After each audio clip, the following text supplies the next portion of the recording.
Rizky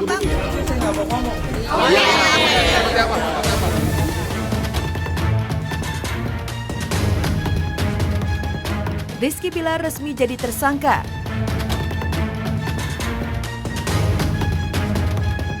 Setelah berjam-jam menjalani pemeriksaan kasus dugaan KDRT terhadap istrinya Lesti Kejora, Rizky Bilar akhirnya resmi ditetapkan sebagai tersangka.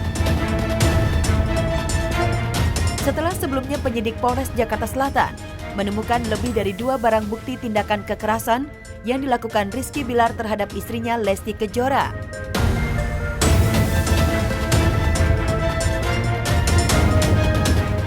Bisa saya sampaikan, hasil pemeriksaan yang dilakukan oleh penyidik dari Satreskrim Polres Metro Jakarta Selatan telah menaikkan status saudara Muhammad Rizky dari saksi menjadi tersangka.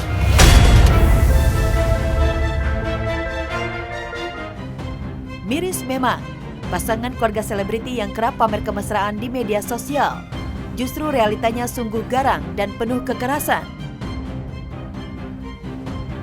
Fakta itu terungkap setelah baru-baru ini beredar viral video perangai kasar Bilar lempar bola biliar yang nyaris menyakiti Lesti yang terjadi tahun 2021 lalu.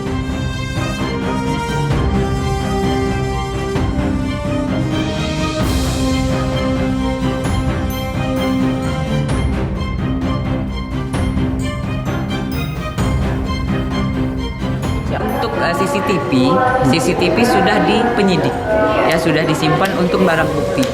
Itu penunjang barang bukti apakah itu kejadian jam segitu, ya gitu loh. Jadi itu penunjang.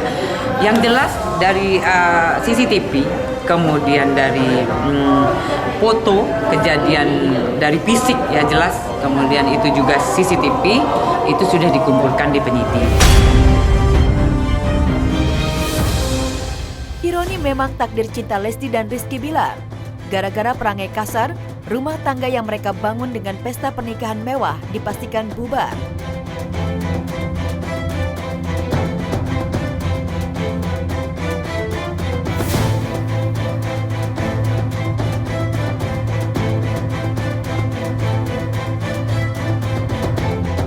Bilar dipidana takdir cintanya sendiri. Bayang-bayang ancaman hukuman 5 tahun pun sudah di depan mata.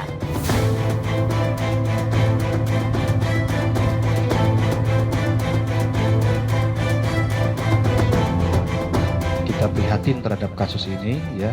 Kekerasan dalam rumah tangga ini dilakukan oleh orang terdekat di dalam keluarga yang semestinya menyayanginya begitu ya dan melindunginya, bukan malah sebaliknya.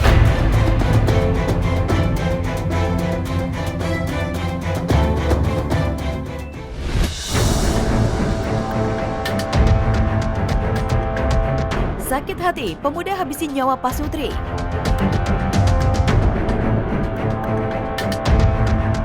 Misteri pembunuhan pasangan suami istri warga Jalan Cempaka, Palangkaraya, Kalimantan Tengah akhirnya terungkap. Pelakunya ternyata Fadri, pemuda berusia 26 tahun yang tak lain teman akrab korban. Kepada petugas, tersangka beralasan nekat membunuh kedua korban karena sakit hati dan dendam sering dibully.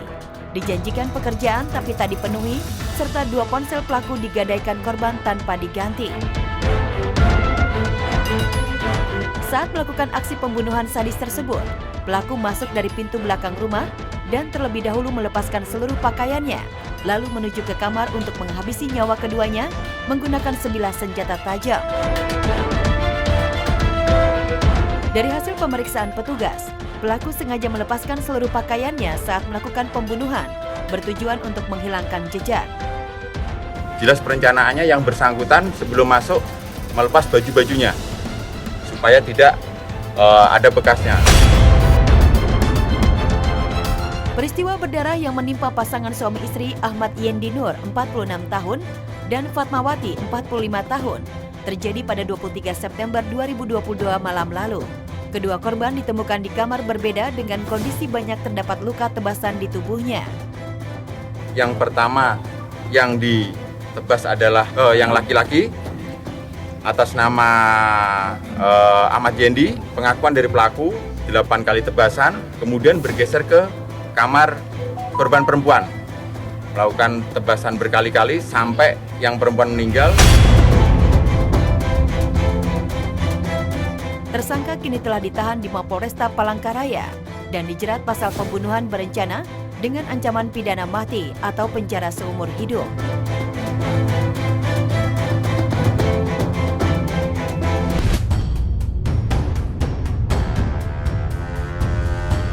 Seorang kakek di Mandailing, Natal, Sumatera Utara, tewas usai dianiaya seorang pemuda di sebuah masjid sesaat korban selesai melaksanakan sholat. Kerasukan makhluk halus, pemuda sadis habisi nyawa kakek di masjid.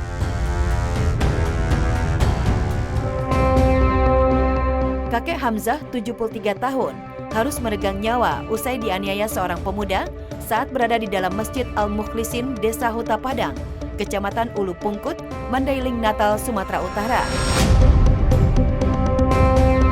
Saat kejadian, korban dan pelaku sedang melaksanakan sholat asar. Namun sesaat selesai sholat, korban mengeluh sakit pinggang dan langsung disahuti oleh pelaku yang menawarkan diri untuk memijat pinggang korban.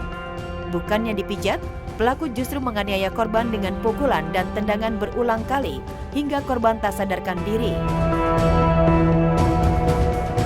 Kepada polisi, pelaku mengaku tak menyadari aksi penganiayaan yang ia lakukan, lantaran saat kejadian dirinya mengaku kerasukan makhluk halus. Aku keserempet dia lagi, harus dari situ kepada, tapi aku nggak sadar tidak di depan masjid dan terbalik. Iya, aku dari ladang dulu dasar gitu ke area kesurupan dari kerasukan. Sementara polisi masih terus mendalami kasus ini untuk mengungkap motif di balik aksi pelaku yang tega menganiaya korban. Kejadiannya itu sore hari setelah korban selesai sholat asar, kemudian dijumpai oleh si pelaku. Kalau berdasarkan keterangan pelaku, si korban dengan si pelaku sempat berkomunikasi. Si korban mengeluh sakit pinggangnya, gitu. Kemudian si pelaku menawarkan untuk mengusuk. Nah, ini keterangan si pelaku. Namun fakta yang kita temukan berdasarkan saksi-saksi saat di TKP, para saksi menjelaskan saat itu korban menginju berulang kali wajah maupun tubuh si korban. Gara-gara menghilangkan nyawa korban, tersangka terancam hukuman minimal 7 tahun penjara.